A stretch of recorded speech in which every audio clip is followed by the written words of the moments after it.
Hi guys, welcome to our channel. So ఇవాళ assembly సమావేశాల్లో బాలకృష్ణ గారు అంటే చిరంజీవి గారు అండ్ సినిమా వాళ్ళందరూ కూడా జగన్మోహన్ రెడ్డి గారి దగ్గరికి వెళ్ళి నా సందర్భాన్ని ఆ ఉదంతాన్ని మరొకసారి ప్రస్తావిస్తూ ఇక్కడ జగన్మోహన్ రెడ్డి గారి పైన తీవ్ర విమర్శలు చేయడం జరిగింది. ఒక సైకో అంటూ కూడా మాట్లాడడం జరిగింది. సో ఒకసారి అంటే బాలకృష్ణ గారి కామెంట్స్ గురించి కావచ్చు, లేకుంటే ఆయన చేసిన ఈ వ్యాఖ్యల గురించి కావచ్చు, లేకుంటే ఆ ఉదంతం గురించి కావచ్చు, దీని గురించి డిస్కస్ చేయడానికి ప్రజెంట్ మనతో పాటు సీనియర్ జర్నలిస్ట్ కిరణ్ పోల్దాస్ గారు ఉన్నారు. వారిని అడిగి తెలిసిన ప్రయత్నం చేద్దాం. నమస్కారం సార్. నమస్కారం అండి. సార్, బాలకృష్ణ గారు ఆ వీడియో ఇప్పుడు విపరీతంగా వైరల్ అవుతుంది. సో చూసారు కదా. సో ఆయన కామెంట్స్ని ఏ విధంగా చూడాలి అంటే చిరంజీవి గారు గట్టిగా అడిగితే రాలేదు ఆయన అన్నట్టుగా కూడా మాట్లాడడం జరిగింది. సో జగన్మోహన్ రెడ్డి గారిని సైకో అంటూ కూడా మాట్లాడడం జరిగింది. ఎంటైర్గా ఆ కామెంట్స్ పైన మీ ఒపీనియన్ సార్? మానసిక స్థిరత్వం ఉండదు ఆయనకి, చంచలంగా ఉంటాడు బాలకృష్ణ గారు. అంటే ఎప్పుడు ఏం మాట్లాడతారో ఆయనకి అర్థం కాదు, ఆయన మాటలు కూడా మనకు అర్థం కావు. ఆయన అసెంబ్లీలో మీరు ఒకసారి ఆయన స్పీచ్ చూస్తుంటే ఆయన అన్నది చూశారు కదా మీరు. ఆ రాగాలు తీస్తూ దీర్ఘాలు తీస్తూ ఆయన ఏం మాట్లాడుకుంటున్నాడు కూడా మనకు అర్థం కాదు. స్పష్టంగా మాట్లాడ్డా ఆయన. ఎన్నో నేను డైలాగులు చెప్తున్నా, బ్లడ్ వేరు నా బ్రీడ్ వేరు అంటారు, కానీ ఏంటి అట్లా మాట్లాడడం ఏంటి? పద్ధతి ఉండదు దేనికి. నువ్వు అసెంబ్లీలో నువ్వు ఎక్కడ మాట్లాడుతున్నావు? నువ్వేమైనా ఇంటి దగ్గర మాట్లాడుతున్నావా, లేకపోతే నలుగురితోటి చిట్ చాట్ చేసుకుంటూ మాట్లాడుతున్నారా, లేకపోతే మ్యాన్షన్ హౌస్ తాగుతూ ఏమైనా మాట్లాడుతున్నారా? లేదు కదా. కానీ మనం మాట్లాడేటప్పుడు అసెంబ్లీ అంటే ప్రజాస్వామ్యానికి దేవాలయం. అసెంబ్లీలో మీ బావగారైన చంద్రబాబు నాయుడు గారిని ఆ వైసీపీ బ్యాచ్ తప్పుగా మాట్లాడినప్పుడు ఖండించాం, అది తప్పు అన్నాం. ప్రజాస్వామ్యానికి దేవాలయం లాంటిది అసెంబ్లీ. అలాంటి అసెంబ్లీలో మీరు పార్లమెంటరీ వర్డ్స్ అన్పార్లమెంటరీ మీరు వాడకూడదు. బయట ఎక్కడైనా మీరు అభిమానులను కొడతారు, బూతులు తిడతారు, పర్లా, అది మీ యొక్క సంస్కారం అనుకుని వదిలేస్తారు ఎవరైనా కానీ. సో కానీ మీరు పార్లమెంట్లో మాట్లాడితే అది ప్రజలకు సంబంధించిన అంశం, అది ప్రజాస్వామ్యానికి సంబంధించిన దేవాలయం అది. సో అక్కడ మీరు సైకో అట్లా అంటే జగన్మోహన్ రెడ్డి అయితే మాత్రం వాడు ఒక సైకో అని అనొచ్చా? అనకూడదు కదా. అతను కూడా అతన్ని ఈ రాష్ట్రంలో 39% మంది ఓట్లేశారు అతనికి. అతను ఒక సైకో అనద్దు మీరు. అతను అవినీతిపరుడు. సబ్జెక్టు మాట్లాడండి. సబ్జెక్టు మాట్లాడకుండా సబ్జెక్టు డైవర్షన్ అవ్వద్దు. అది తెలుగు చంద్రబాబు నాయుడు గారు ఉన్నారు, ఆయన సబ్జెక్టే మాట్లాడతారు. ఆయన అఫ్కోర్స్ సభల్లో ఆయన సైకో అని అనుండొచ్చు, ఎందుకంటే జగన్మోహన్ రెడ్డి గారు కూడా ఆయన్ని కాల్చి చంపేస్తా, నడి రోడ్డు మీద కాల్చాలి, ఇట్లా ఆయన మాట్లాడాడు, ఈయన మాట్లాడాడు, సరే ఓకే. దానికి కనీసం ఆయన మాట్లాడినప్పుడు ఆ సైకో పదానికైనా కొంచెం అర్థవంతంగా మాట్లాడాడు. ఈయన వాడొక సైకో అని అంటే ప్రజాస్వామ్యం అసెంబ్లీ లాంటి చోట్ల అది కరెక్ట్ కాదని నాకు అనిపిస్తుంది ఫస్ట్ థింగ్.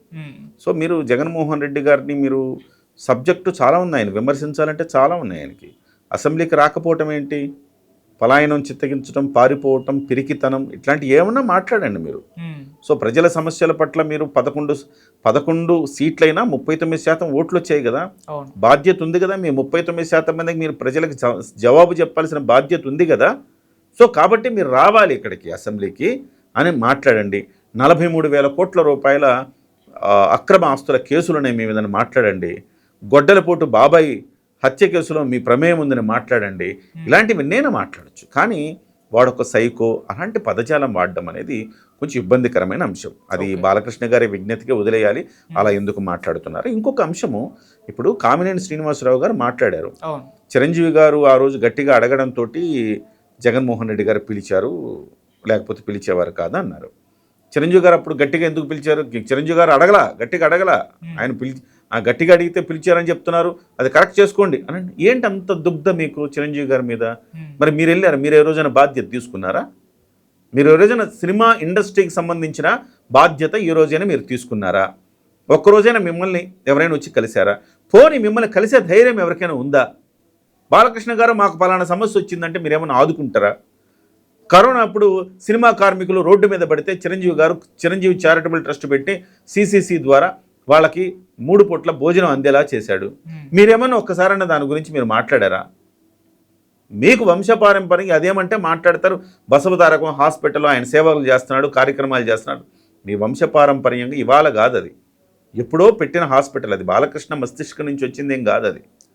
సో వాళ్ళ అమ్మగారికి అలా జరిగింది కాబట్టి క్యాన్సర్ ద్వారా ఎవరు మరణించకూడదని వాళ్ళ కుటుంబం అంతా అనుకుని ఆ బసవతారకం హాస్పిటల్ పెట్టారు. ఉమ్, దాన్ని చక్కగా చేస్తున్నారు, కాదంటలా నేను. ఉమ్, అదొక్క అంశం తప్ప బాలకృష్ణ గారికి సంబంధించి అన్నీ నెగిటివే కదా. ఇవాళ ఏం మాట్లాడతాం చెప్పండి బాలకృష్ణ గారి గురించి. ఆయన ఆ రకంగా చిరంజీవి గారి గురించి మాట్లాడితే ఇప్పుడు మీకు ఇబ్బంది ఏమొచ్చింది? ఆ రోజు పోనీ మీరేమన్నా ముందుగా జగన్మోహన్ రెడ్డి గారు మీ అభిమాని అని చెప్పేసి ఏదో ఒక ప్రచారం ఉంది కదా, బాలకృష్ణ అభిమాని అయిన జగన్మోహన్ రెడ్డి చిన్నప్పుడు కట్అవుట్లు కట్టాడు బాలకృష్ణకి, సో పూలదండలు వేసేవాడు సినిమాలకి అని చెప్పి ఒక ప్రచారం ఉంది కదా. అలాంటప్పుడు పోనీ బాలకృష్ణ గారు స్వయంగా జోక్యం చేసుకుని జగను ఇదేంది జగను, ఇలా ఎందుకు చేస్తావు జగను అని అడగచ్చు కదా. ఆ రోజు పెద్ద మనసు చేసుకొని ముందుకు వెళ్ళొచ్చు కదా.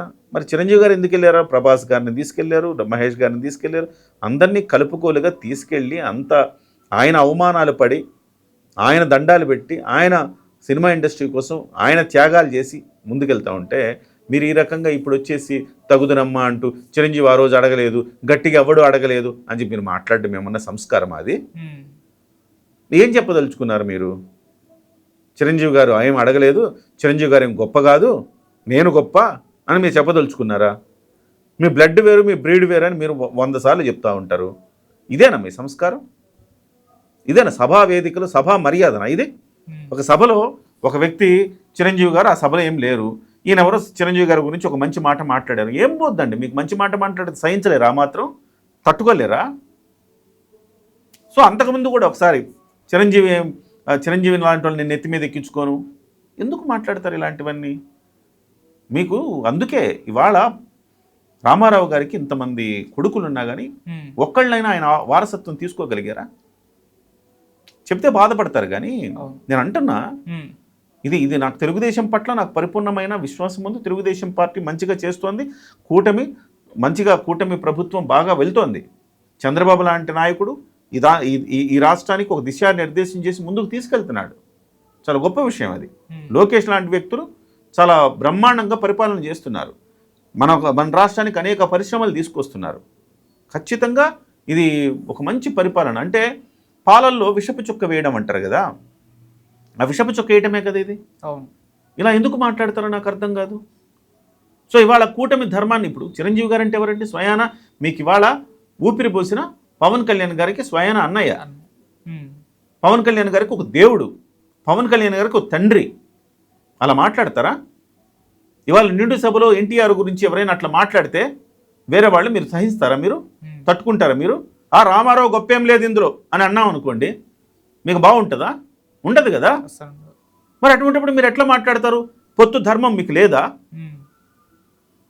ఇక్కడేం మిమ్మల్ని ఎవరు కించపరచలేదు కదా. చిరంజీవి గారు ఓ రోజు ఇనిషియేషన్ తీసుకున్నారని చెప్పారు, మిమ్మల్ని ఎవరైనా కించపరిచారా? మిమ్మల్ని ఎవరు కించపరచకుండా ఈరోజు ఈ రకంగా ఎలా మాట్లాడతారు మీరు? సభ్యత, సంస్కారం, సభా మర్యాద, పొత్తు ధర్మం ఇవన్నీ గుర్తుకు రావా బాలకృష్ణ గారికి? ఇది కరెక్ట్ కాదు ఇది. అవును sir. Thank you so much sir.